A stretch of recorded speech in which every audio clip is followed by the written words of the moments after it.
There's a road right here. The road goes down that way. Oh. And it's a pretty nice road, actually. If those can make it up, we could have probably made it up. You guys know Rennie Banco, huh? Rennie Banco? Yeah. All right, folks, we're going to go to break, come back and finish up with this. Fraud. When he brings up the fact there's criminals inside and the federal police go, yeah, we know, we can't do anything about it. That audio's coming up. This is Real Journalism. We have HD photos. We've got some footage of the helicopters and more armored vehicles. And Rob Dew joins us by phone. We lost our Skype connection. I want to finish up that clip in a few minutes where he's talking to some of the federal police about known convicted criminals inside and what they had to say. But, Dew, what's this? I mean, I'm told there's some footage going to be uploaded soon and some photos we've seen of one of these guys grabbing on you. Rob Dew, InfoWars Nightly News Director. Tell us what happened. Yeah, so the second time after I walked away, I walked around and they told me to come back. I was sitting there eating. I said, you know what, I'm going to go talk to them. I'm going to go tell them who they're guarding. I was so mad. And so I was just explaining who they were guarding, what the problem was, and they need to stop, and they need to start making the change. And the guy got up and goes, no, please sit down. Please sit down. And then he grabbed me on the shoulder and started walking me over back to my table. Please sit down. And I said something like, oh, is this the soft arm of tyranny? And I sat down. He pointed at me, and I said, look, I don't have any weapons. And he goes, oh, I don't have any weapons either. And there's 4 other cops sitting there with sidearms. They're trying to intimidate us. It was ridiculous. By the way, your Skype just came back up. It looks epic there. I want to go vacation there, but I wonder if it's like this all the time. I mean, is Austria a safe country to go to? Should there be a travel advisory put out that it's not a free country? Well, you know, we got back down to the mountain. I questioned the PIO. I asked him straight up, is journalism illegal in Austria? I straight up into his face. He goes, oh, no, we have no problem. I said, well, why are we being treated like criminals? I said, I'm walking up a mountain away from the exclusion zone, and we're being checked. They're photographing our passports. They're checking our bags. And he goes, they're looking for paragliders. We had 2 backpacks and a little handheld ice chest. There's no paragliders, bro. That's not the way it works. So As if we'd get any information paragliding in. I mean, it would be a stunt to bring attention to Bilderberg, though. It's actually an interesting idea. I think they're ready for that. I think they would shoot somebody down if they did that and get them quickly. But, you know, and then the guy tried to change the subject. Go up into Austin, Texas. It's great. Now, look, you gotta stop harassing journalists. Why are journalists the only people being harassed in your country right now? Why aren't you going after the criminals? He goes, well, that's a political question. A political question. No, it's not a political question. Henry Kissinger's a criminal. Okay? Look, they've been told to treat you guys like crud and to intimidate you. Exactly. That they are in the wrong doing that. It's one thing if they've been told to go guard these criminals and they do it. It's another thing to act like a bunch of punks. Yeah, and you know, we were fed up. We fought back. We thought they were standing down. I guess the mountain guard didn't get the memo that we don't need to be messed with anymore. And they were really giving us the 3rd degree. And I really got pissed after he started searching through our bags and started telling about the First Amendment because he didn't like Josh's press pass. Well, it's free speech, yeah. Oh, and I said, you know what? We don't need press passes in the United States because we had the First Amendment. And I told him what that was. And I said, and we have the Second Amendment. And we have the Third Amendment. And the Fourth Amendment. I got to number 5. He goes, that's okay. That's okay. He didn't want to hear anymore. Because he didn't want to hear about freedom. He just wants to hear how he's right and they're being forced to do this. And I think you've got that audio where we're being forced. He said it twice at least, that they're being forced to do this. They have no say in the matter. And yeah, we've got a guest coming up. And is the next guest on Skype, guys? Okay, that's great. We'll come back, have Rob Dew finish up for a minute or two while the guest is on hold. We'll play that audio, finishing it up, and then we'll go to the economist that's joining us for the balance of the hour with big news that ties into global currency control. They fix the markets. They fix the interest rates. They fix the currency rates. They launder the money.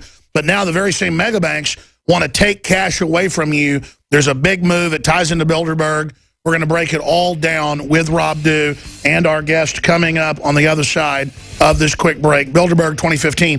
This is real journalism. Listen, if CNN or Fox put this show on, it would have record ratings. I mean, people would be watching all over the world. Have you seen the secret meeting? That's why they're so scared. Because if this ever catches on, which it is, they're done with their criminal takeover. We'll be back. It ties into TPP and everything. They're trying to make Obama a dictator today in Congress. From InfoWars that was on Drudge. Bilderberg to discuss capital controls on consumers while HSBC pays $40 million money laundering fine. HSBC's head is there with the EU and UK regulators of the banks at Bilderberg right now. Obama is at Congress today promoting, unprecedented, that he be given TPP power without the public being able to read it. We're going to be breaking that down with our guest, Martin Armstrong, this hour as well. But he has a very important article at ArmstrongEconomics.com, the secret meeting in London to end cash. There are other secret meetings with Kenneth Rogoff of Harvard University, William Buter, chief economist at Citigroup, and others. There is a big push, a public push, but also a covert push. What's behind it? Why are they pushing so hard? Well, they've actually made statements why. They want to be able to have bail-ins and take your money out of the bank like they've been doing now in Europe. We'll talk to Mr. Armstrong for the balance of the hour in one moment. We got behind because our news director, Rob Dube, is in Austria covering Bilderberg and talked to the police up on the top of a mountain more than 6 miles away from Bilderberg. And there's attack helicopters flying around, armored vehicles, and they actually put their hands on them. They would come over and talk to them. When they asked questions, they said, no, you don't talk to us. And Rob Dube brought up the point that they're protecting criminals inside from the press. Here's the last minute of that audio. Then we'll get a closing comment from Rob Dube and then go to our guest, Martin Armstrong. But here's the rest of that audio. Embezzlement. Real estate transactions. Illegal. He's a criminal. Henry Kissinger. Criminal. Who else? 3 people from HSBC Bank paid a multi-million-dollar fine for arms trading. That's the people you're protecting, just so you know. You know, you guys have to live with that. We have no choice, mister. I know, I understand that. Please, sit down there. I totally understand that. You don't have a choice. Please, have a seat. Have a seat. Is this And the be strong quiet, arm of please. tyranny? And be quiet? Oh, we don't have we don't have freedom of speech, I know. We have any choice. Right. Okay. You do have a choice. And we haven't a choice. No, you should stand quiet up. now. You should stand up for yourself. No. You should. I'm serious. Arrest Sit down. Kissinger, you'll be a hero. No. I don't have any guns. Completely unarmed. I'm also. All right. All right, Rob Dube from Austria with just an amazing background behind him. If you're a radio listener, you can go to Infowars.com/show to see all these Skype feeds. Closing points you'd like to make and what's coming up next as you get into day 2 of Bilderberg. I know you're going to have live feeds tomorrow through Saturday. Final reports live with me Sunday, 4 to 6 p.m. with the Sunday broadcast, Rob Dube. Right, and tomorrow we're going to be, they're actually allowing protesters up near the front gate. There was a little protest going on when we came down the mountain. There was nobody there when we went up there earlier except police. And, you know, we're just sick and tired of the tyrannical behavior of the cops acting like we're criminals. And, you know, I just don't know what else to say at this point. We asked them, is journalism illegal? And they couldn't give us a straight answer. And the PIO's like, oh, no, of course, everything's fine. Everything's fine. It's not fine. You're treating journalists on an individual basis without any kind of dignity or respect. While you're letting criminals, you're chauffeuring them in, you're providing protection for them. And implying that you're violent. But let's get the photos. I know the head of Google's been photographed there, Schmidt. There's a lot of key intel getting out. It's all on Infowars.com and PrisonPlanet.com. So we'll talk to you and Josh and others probably in overdrive today. But let's get down to that checkpoint, get some more HD footage and photos up on Twitter and Facebook and at Infowars.com/B for Bilderberg. Rob, anything else?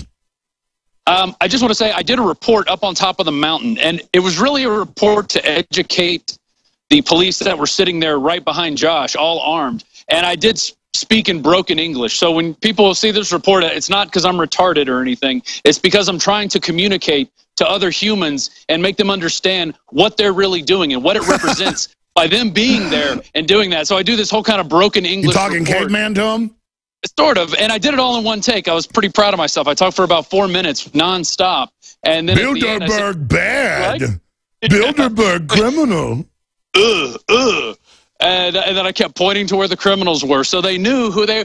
So maybe when they look back on it, they're like, "God, we really were jerks. We really were on the wrong side of history. And maybe they'll change. Maybe somebody in that, because this is the thing, you never know who you're going to educate with these videos. It's going to be one person that we reach at some point who's going to pull the lever, and then it's going to start changing. It's going to be the domino that's well, it's already happening. I mean, each of us are little rocks thrown into the pool, and the ripples go on forever. Thank you so much, Rob, dude.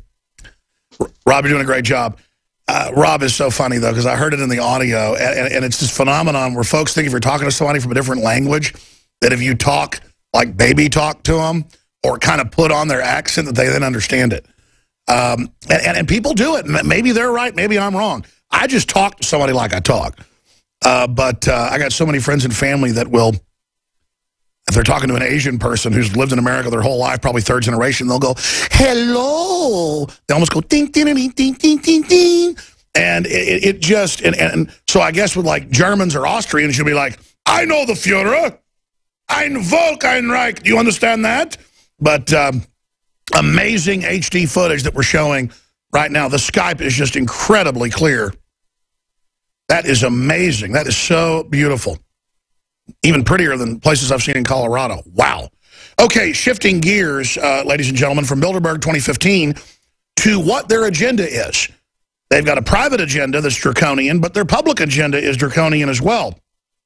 Martin Armstrong began his studies into market behavior, and when he first became fascinated by events during the crash of '66, working through the period exposed him to the real world compared to the theories offered in school. He became one of the very first to begin forecasting currencies. He began creating a global model in the mid-'70s and was published the results in '72. In '85, Armstrong was certainly one of the top premier foreign exchange analysts in the world. In '86, Armstrong published The Greatest Bull Market in History.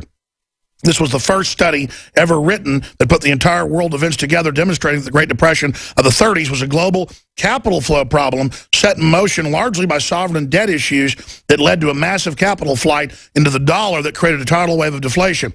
Armstrong's work has become world-renowned.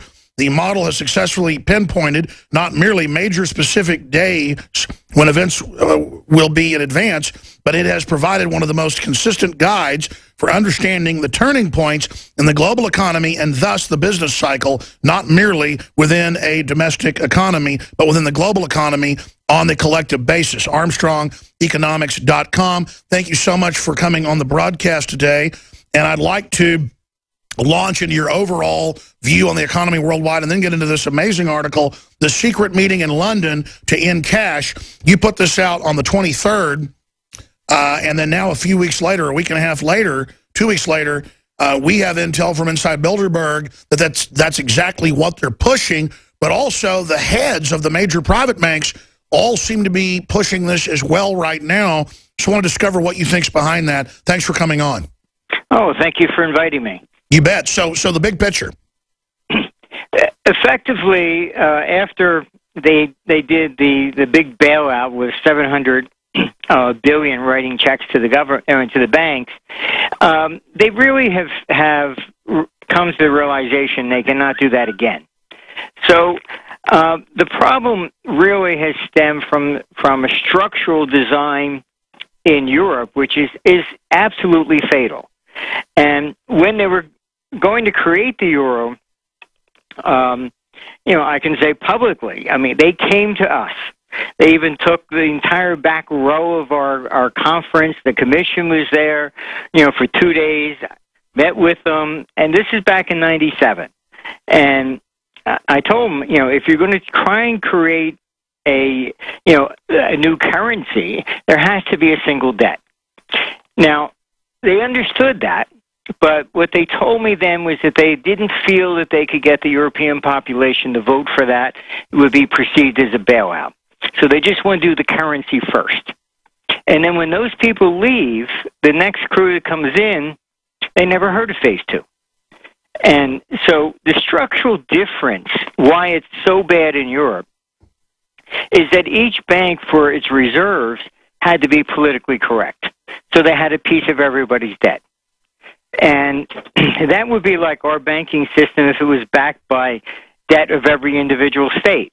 I mean, if Louisiana goes down or California, then everybody's going to be rushing to say, oh, which bank has the most of that? And that's what's going on in Europe. Now, instead of correcting the problem, you have too many jobs now in Brussels dependent upon the euro. So they're going to defend it to